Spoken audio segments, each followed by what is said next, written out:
A Tale of Two Cities. This presentation is by Adam Carlin. The topic of this presentation is the death of Madame Defarge. Is justice served by the death of Madame Defarge? Yes.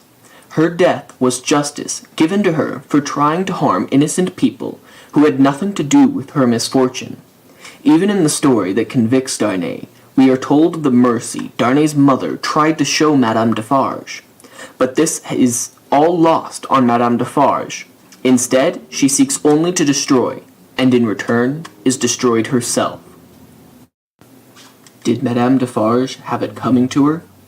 Yes, she practically went out seeking it. She went to the house of the Manettes and sought a way to condemn the entire family.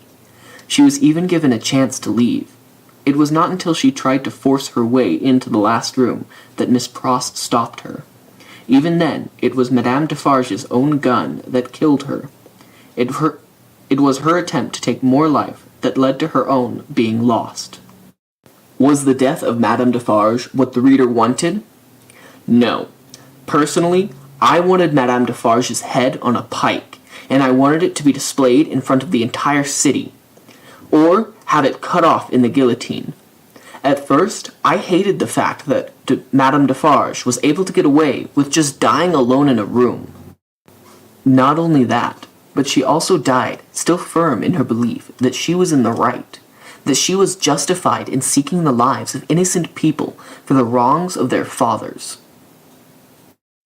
Is there a better way she could have died? No, I think the death she received was the best way to kill her. She was killed because the power of love for the Manettes from Miss Pross was stronger than her desire for revenge. She was killed by the very thing she had forsaken. This has a poetic justice to it, and that is what made her death comforting. Also, Miss Pross could not be blamed for her death. The way Madame Defarge died left no regrets in our minds. We had no wish that something had been done differently. Did she have to die, though? Yes, in the end, the only way to finish her story was to permanently prevent her from seeking revenge against the Manettes. Had Madame Defarge lived, she most certainly would have sought out the Manettes in England and tried to kill them. The Manettes would have had to live in fear for many more years. The death of Madame Defarge is indeed satisfying. Later on in the story, the reader gets to see that the vengeance cannot find Madame Defarge at the daily beheading. We can hear the supposed sadness in her voice as she calls out for her friend. But as Charles Dickens tells us, her friend will never come. This almost makes up for all the anger we as the reader feel as we read about Madame Defarge. In the end, the way Madame Defarge died was a good way to end her story.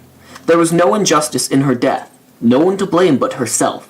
The reader can be satisfied with this ending, and the Manettes are now safe.